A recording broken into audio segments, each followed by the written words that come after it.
Greetings, everyone. My presentation is about alumni reflections on curriculum and coursework, a socialist realist case study. This research aimed to reflect on the viewpoints and experiences of fine arts students who graduated from their degree programs, providing unfiltered and informative accounts of their experiences. Situated within a social realist paradigm with references to global arts educational practices, the study interrogates whether the current curriculum adequately prepares graduates for integration into the global arts industry. But first, I would like to give you some context by showing you a short video detailing the higher educational sector and the anniversary of the student protest movements that called for the decolonization of education in South Africa.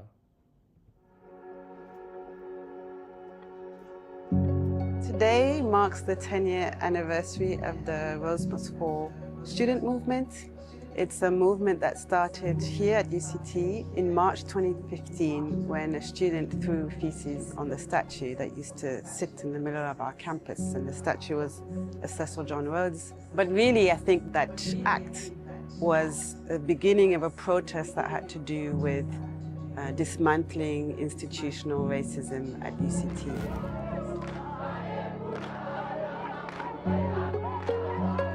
It is important that as a university, we own the legacy of Rose Must Fall.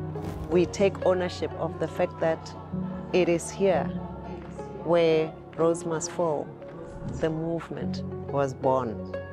It's important because this is a movement whose work has reverberated throughout the world. It was a reignition of the decolonial discourse.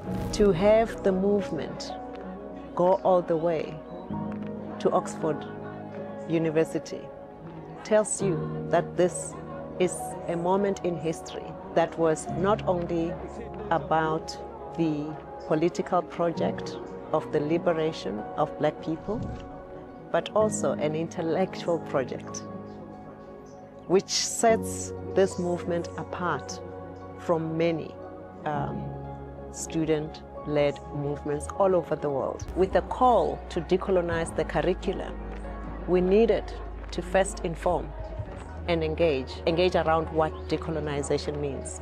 And it took dialogue, university-wide dialogue through the Curriculum Change Working Group, which led to the Curriculum Change Framework, which is an invitation for students, academics, and workers to engage with what it means to decolonize the academy and the curricula. It remains available and people draw from it, whether they acknowledge that they are doing so or otherwise. That's not what's important. What's important is that students are getting exposed to content today that they otherwise would never have been exposed to.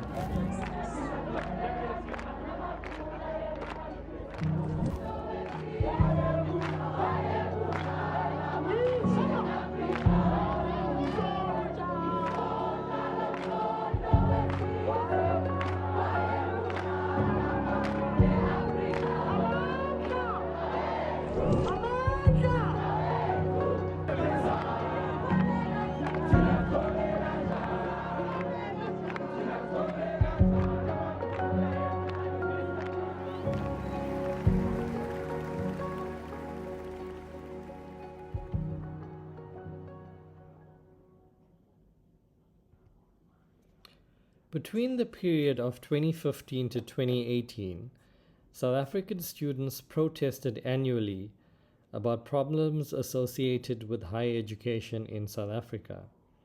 It started with the Rhodes Must Fall movement that began at the University of Cape Town, calling for the removal of colonial symbols like that of the statue of Cecil John Rhodes. This later led to the formation of the Fees Must Fall movement, which demanded free, decolonized higher education and protested against rising university fees and financial exclusion for students from disadvantaged backgrounds. In 2018, fine arts and drama students from the University of Cape Town staged an occupation of the arts campus and barred academic staff from entering for a period of 8 weeks. They held student-led meetings, opening up the discourse and calling for the decolonization of the arts curriculum and to move away from a purely European or westernized curriculum towards one that is more Africanized. This and the preceding student movements highlighted deep inequalities in South Africa's higher education system and sparked national debates on transformation and access.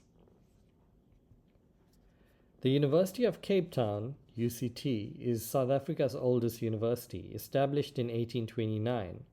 It is located on the slopes of Table Mountain and is renowned for its academic excellence and research output. UCT has consistently ranked as the #1 university in Africa. The institution has played a key role in social and political change in South Africa, stemming from student activism and its transformation efforts. But is this the case in all departments? The Michaelis School of Fine Art is the University of Cape Town's art department. The art school offers a very traditional discipline-based curriculum. Studio work disciplines include painting, drawing, sculpture, photography, printmaking, and new media. The theoretical courses are arts discourse, art history, visual culture, and curatorship in arts. However, the challenge facing fine arts education today is how to maintain disciplinary depth while also preparing students for diverse, evolving creative careers. Fine arts qualifications are studied by students interested in entering the professional arts industry, and often these institutions develop a reputation based on their ability to produce artists who are successful in the industry. One of the things that I found noteworthy, though, is that many graduates are not able to enter the arts industry or develop a career out of the arts, and then end up taking other unrelated jobs, studying other courses, and often abandoning the arts. This is what I found troublesome, and it should be extremely concerning to educational institutions about the relevance of the curriculum and the career pathways of their alumni. Through this research, I wanted to evaluate the curriculum in the fine arts degree and determine how or whether it had changed over a 10-year period, and also to question and get unique insights from students who went through the course and evaluate their responses. Archer's morphogenetic theory was used to determine the factors that determine progress, change, or stagnation within the department. In addition, using Mayton's legitimation code theory, I wanted to evaluate whether the curriculum that is currently offered is progressive and relevant by investigating how the curriculum that is taught was selected, modified, and developed.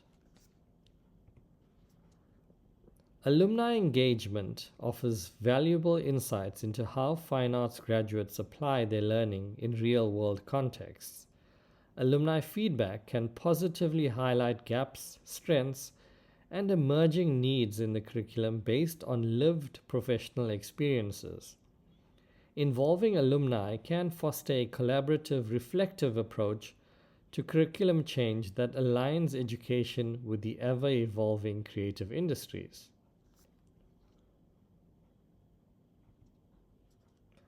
Archer's morphogenetic theory played a huge part in this research. It was the theory that underpinned the topic and allowed me to unpack the structural, cultural, and agential aspects of the fine arts department. It allowed a basis to look at the history of the department and understand how it operated before the democracy of 1994, how it operated pre-2015 Roads Must Fall and Fees Must Fall protests, and how it operates now post-decolonization of education. Archer's morphogenetic theory also allowed an analysis of the agency of academic staff and departmental leadership, and to process why certain decisions were made to favor some modes of art and not others.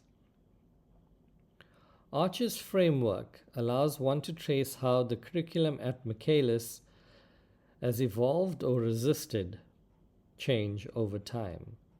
The institutional structures, research-intensive university policies, long-standing faculty traditions and norms, and cultural conditioning, the emphasis on conceptual practice and fine arts non-utilitarian artifacts have led to limited curriculum reform. In Timeline 1, the structural and cultural conditions have favored a traditional fine arts curriculum. In Timeline 2 to Timeline 3, alumni and student protests during the decolonization movement created a space for interaction and to open up the discourse on these matters. And in Timeline 4, some structural elaboration did occur in the introduction of electives and core projects, but much of the curriculum remain unchanged, signaling only partial morphogenesis.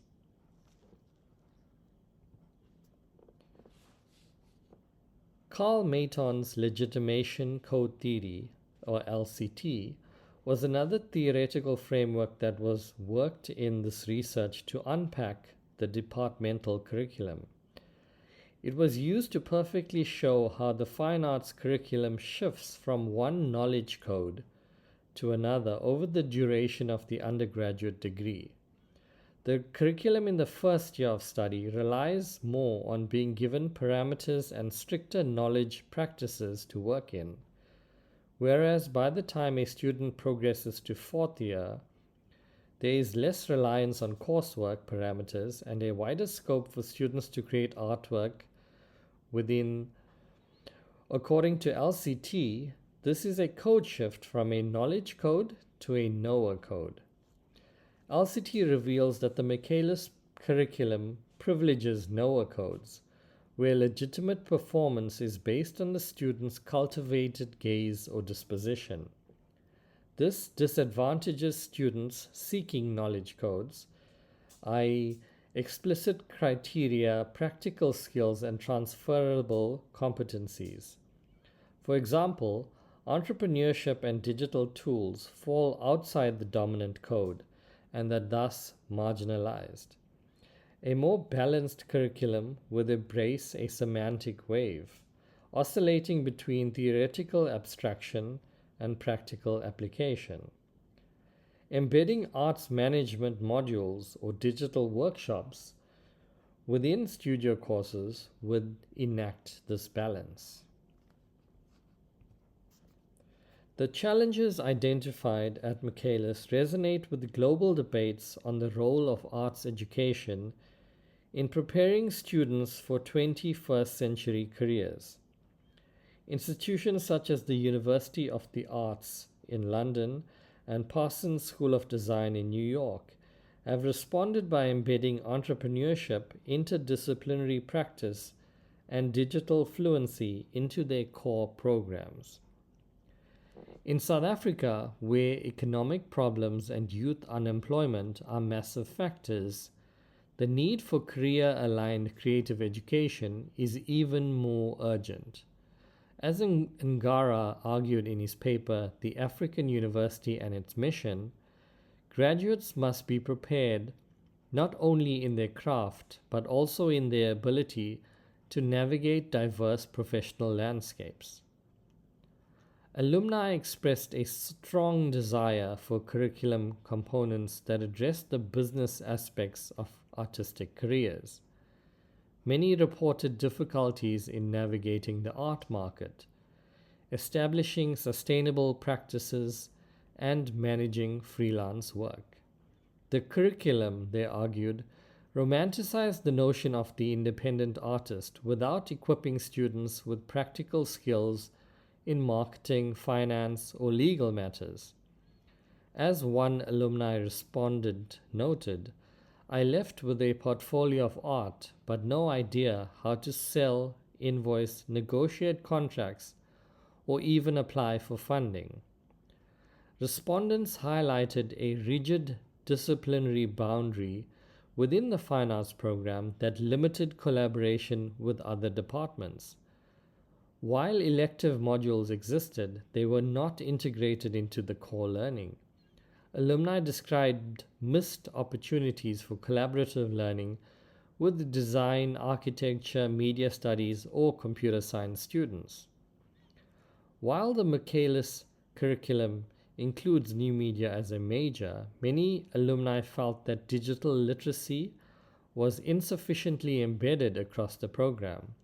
Software proficiency, digital portfolio development, social media strategy, and creative websites were areas identified as critical but underemphasized. Fine arts education must evolve to reflect the realities of contemporary creative practice.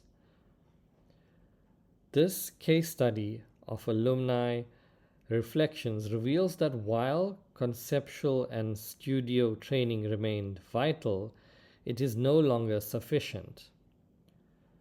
Curricula must integrate business acumen, technological fluency, and interdisciplinary learning to equip graduates for sustainable careers. Alumni voices are not only valid but necessary for informing curriculum development.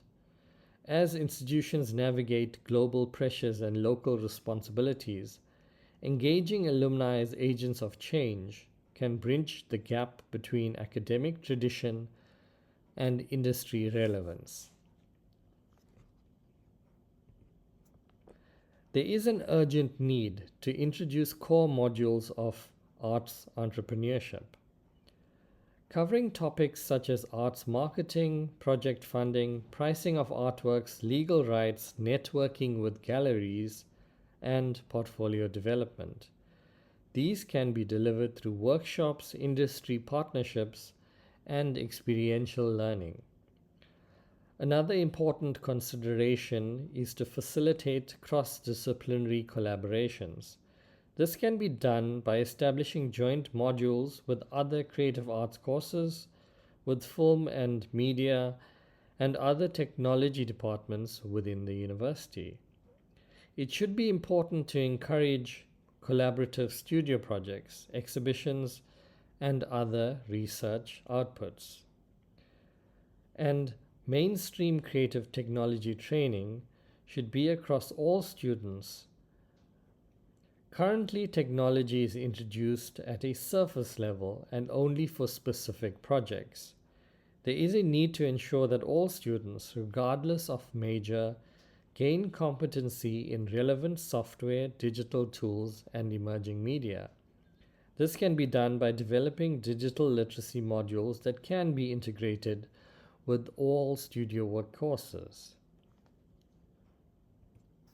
In closing, I would like to end with this quote. Students don't come to university to memorize the past. They come to prepare for the future. A relevant curriculum isn't a luxury, it's a lifeline, equipping them with the knowledge, skills, and confidence to shape their world and to be able to thrive in it. Thank you.